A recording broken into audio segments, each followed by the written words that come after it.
Sincere نہیں تھے. اب جو اعتراضات پی ایم ایل این کے ہیں اس پہ پاکستان پیپلز پارٹی انہیں کنفرنٹ کرتی ہے. تو اب پی ڈی ایم کا تو شرازہ بکھر چکا ہے. پی ڈی ایم کا کوئی وجود نہیں ہے. پی ڈی ایم میں دو جماعتیں ایک طرف ہیں, دو جماعتیں ایک طرف ہیں. باقی جماعتوں کا مجھے بھی نام نہیں پتہ, اور مجھے یقین ہے کہ آپ میں سے بھی بہت کم دوستوں کو پتہ ہوگا. اگر کو پتہ ہو تو کم از کم میری انفارمیشن کے لیے بتا دیجیے گا. تو میں نے تو 4 ہی جماعتیں دیکھی ہیں جن کا کچھ سیاسی وجود ہے. پی ایم ایل این اور جے یو آئی ایک ساتھ کھڑی ہے, پاکستان پیپلز پارٹی اور اے این پی ساتھ کھڑی ہے, اور دونوں آپس میں دست و گریبان ہیں. اب ان کا ٹارگٹ حکومت نہیں رہی, اب ان کا ٹارگٹ پیپلز پارٹی اور اے این پی کا ٹارگٹ جے یو آئی اور پی ایم ایل این ہے, اور P M L N J U I کا ٹارگٹ پاکستان پیپلز پارٹی ہے. تو انشاءاللہ تعالی اب حکومت کے لیے پی ڈی ایم کو مسئلہ نہیں ہے. مسئلہ معاشی ہے, مسئلہ بے روزگاری ہے, مسئلہ مہنگائی ہے, اور انشاءاللہ تعالی اب ہم بھرپور توجہ سے, بھرپور کنسنٹریشن سے, ہمارا ایجنڈا ہی بالکل واضح اب ہو گیا ہے کہ اب ہم نے ملک کو اس معیشت کے گرداب سے نکالنا ہے, جو لٹی پٹی معیشت ہے اس گرداب سے نکالنا ہے, مہنگائی سے اور بے روزگاری سے اس قوم کی جان چھڑانی ہے. اور انشاءاللہ تعالی ہمارا ایمان ہے کہ انسان کی نیت ٹھیک ہو تو اللہ تعالیٰ کی مدد بھی شامل حال ہوتی ہے. تو اللہ کی مدد ہوگی اور انشاءاللہ تعالی ہم سرخرو ہوں گے. لوکل ایشوز کے حوالے سے آپ نے کل کے میڈیا میں بڑی ایکٹیولی یہ چیز 2 بندوں کے نام کے حوالے سے آتی ہے, لیکن کچھ اسپیسیفک 2 کانسٹیچوئنسیز کے بارے میں بات نہیں ہے یا 2 شخصیات کے بارے میں بات نہیں ہے. میں تھوڑی اس پہ کلیریفیکیشن کرنا چاہ رہا ہوں کہ الیکشن رولز میں بھی مسنگ تھا اور کانسٹیٹیوشن میں بھی مسنگ تھا کہ ایک بندہ الیکٹ ہو جاتا ہے وہ حلف نہیں اٹھاتا. جب تک وہ حلف نہیں اٹھاتا, حلف اٹھا لیتا ہے تو وہ ممبر ہے, حلف نہیں اٹھاتا تو وہ ممبر نہیں ہے, لیکن وہ ڈی سیٹ نہیں ہو سکتا جب تک حلف نہ اٹھائے. تو اس پہ الیکشن رول سائلنٹ تھے. تو جو ہم الیکشن ریفارمز کرنا چاہ رہے ہیں ان الیکشن ریفارمز میں ایک ہم نے اسے پریفریبلی کہ یہ ایک چیز جو مسنگ ہے اسے کو ٹائم باؤنڈ کیا جائے, اور اسے ٹائم باؤنڈ کیا گیا کہ انتخاب ہونے کے 60 دن کے اندر اگر وہ حلف نہیں لیتا تو وہ ڈی سیٹ ہو جائے گا. اور فی الحال جو ڈی سیٹ ہونے والی 2 سیاسی شخصیات ہیں ان میں سے ایک کا تعلق ہمارے حلقے پی پی 10 سے ہے اور دوسرے سینیٹر ہیں اسحاق ڈار صاحب جو کہ ایبسکانڈر بھی ہیں.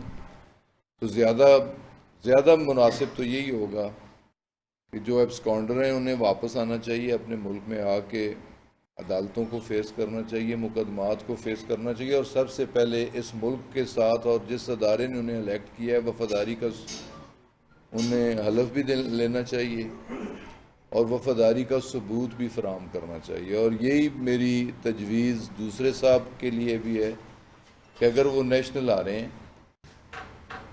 میں اگر ریکارڈ دیکھیں تو 90 اور 93 میں نیشنل اور پروونشل دونوں الیکشن خود میں کنٹیسٹ کیے تھے اگینسٹ مسلم لیگ یا اگینسٹ چودھری نثار.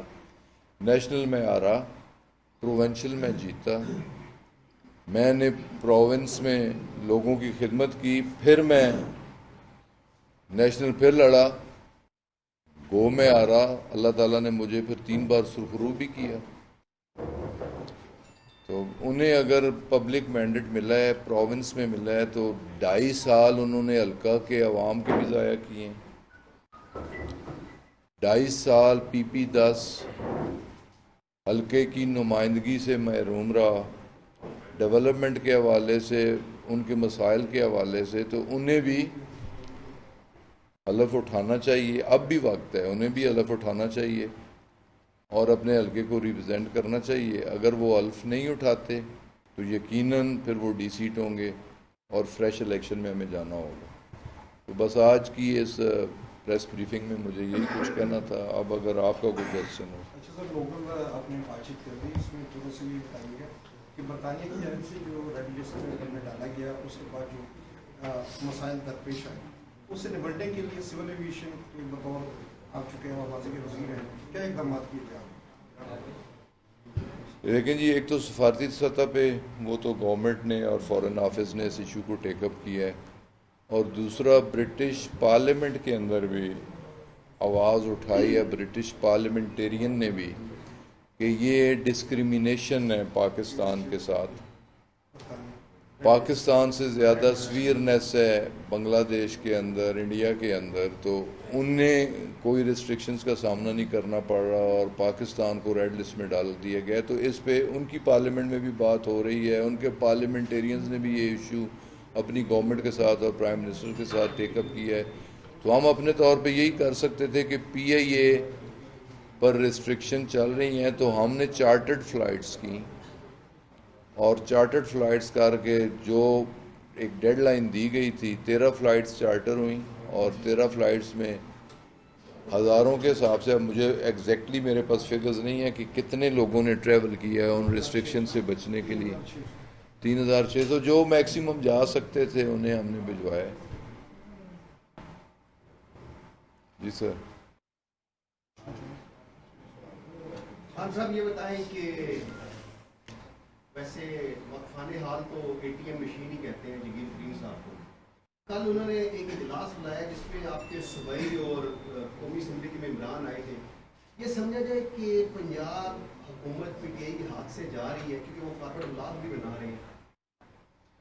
ایک بات میں واضح کر دینا چاہ رہا ہوں کہ نہ ہی فارورڈ بلاک ہے اور نہ ہی بنے گا۔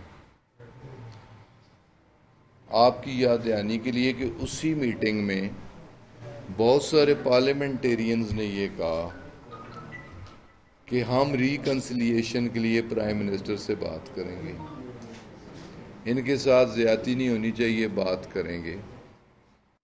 ان لوگوں کا پی ٹی آئی کے ساتھ تعلق ہے، پی ٹی آئی کے ٹکٹ پہ منتخب ہوئے ہیں، اور جہانگیر ترین بھی پی ٹی آئی میں ہیں،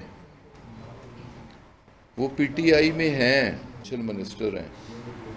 تو اس میں ایسی کوئی بات نہیں، پارٹی کے اندر ہیں وہ سارے لوگ، جہانگیر ترین بھی پارٹی کے اندر ہیں، اور ہماری کوشش ہوگی کہ احتساب۔ ایک بات میں واضح کر دینا چاہتا ہوں کہ عمران خان ونڈکٹیو نہیں ہے، جو لوگ اس کے بارے میں کہتے ہیں۔ ہاں، ایک بات اصول پہ کہ وہ کسی بات پہ آتا ہے تو انصاف کا ترازو اس کے ہاتھ میں ہوتا ہے، وہ ڈسکریمنیٹ، اپنے بیگانے کو ڈسکریمنیٹ نہیں کرتا۔ علیم خان دیکھیں، سینئر منسٹر تھا، وہ جیل گیا۔ سبطین خان منسٹر تھا، وہ جیل گیا۔ اس نے کہا کہ کلیئر ہو کے آؤ۔ بابر اوان کے خلاف ریفرنس تھا، جب تک کلیئرنس نہیں ہوئی اس کی انڈکشن نہیں ہوئی۔ تو وہ کسی کے ساتھ زیادتی نہیں کرے گا، وہ بھی احترام کرتا ہے۔ کیبنٹ میٹنگ کے اندر انہوں نے کہا کہ میری بڑی دوستی ہے پارٹی سے ہٹ کے بھی، لیکن جہاں تک اس چیز کا ایشو ہے، اگر کوئی کمپلینٹ ہے تو ان کو